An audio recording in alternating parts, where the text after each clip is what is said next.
ప్రభు నందు ప్రేమైనటువంటి దేవుని బిడ్డలారా, ఈరోజు మన ధ్యాన భాగం లూకా సువార్త 21వ అధ్యాయం 5-9 వచనాలు చదువుతాను, వినండి. కొందరు ఇది అందమైన రాళ్లతోనూ అర్పితములతోనూ శృంగారింపబడి ఉన్నదని దేవాలయమును గూర్చి మాట్లాడుచుండగా ఆయన, ఈ కట్టడములు మీరు చూచున్నారే, వాటిలో రాతి మీద రాయి ఉండకుండా అవి పడద్రోయబడు దినములు వచ్చుచున్నవని చెప్పాను. అప్పుడు వారు, బదుకుడా, అలాగైతే ఇవి ఎప్పుడు జరుగును, ఇవి జరగబోవునని సూచన ఏమని ఆయన అడుగగా, ఆయన, మీరు మోసపోకుండా చూచుకొనుడి. అనేకులు నా పేరట వచ్చి నేనే ఆయననియు కాలము సమీపించిననియు చెప్పుదురు. మీరు వారి వెంబడి పోకుడి. మీరు యుద్ధములను గూర్చియు కలహములను గూర్చియు వినినప్పుడు జడయకుడి. ఇవి మొదట జరగవలసి ఉన్నవి కానీ అంతం వెంటనే రాదని చెప్పాను. దేవుని బిడ్డలారా, ఎంతో కాలము నుండి ఎవరెవరో ఏమేమో ఏదేదో చెప్పేస్తున్నారు.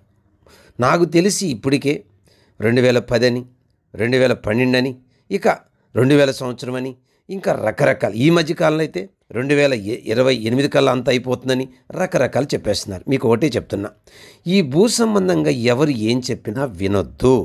ఒకటే వినండి. ప్రభు చాలా క్లియర్గా చెప్పాడు. నా రాకడికి యుగ సమాప్తికి సూచనలు చెప్తా, వినండి. యేసు ప్రభు సెకండ్ కమింగ్, రెండవ రాకడకు ముందు ఈ లోకములో గతములో ఏమి జరిగాయి అవే జరుగుతూ ఉన్నాయి, ఇంకా జరుగుతాయి కూడా. ఒక్కటి మనం గుర్తుపెట్టుకోవాలి. నెంబర్ 1, మనము మోసపోకుండా చూసుకోవాలి. Lucifer very very danger fellow. మనల్ని మోసం చేయడానికి వాడు పాము పడిగ లాంటి వాడు.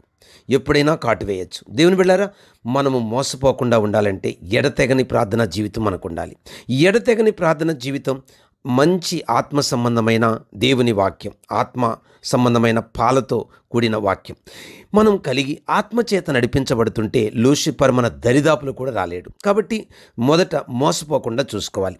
చూడండి, యెరూషలేము ఈ దేవాలయం గురించి ప్రభు చెప్పాడు. క్రీస్తు శకం 70 సంవత్సరంలో అది జరిగింది. అలాగే మిగతాయి కూడా జరుగుతున్నాయి, ఇంకా జరుగుతున్నాయి. ఇక జరగాల్సిందేంటి? సెకండ్ కమింగ్, అతి త్వరలో.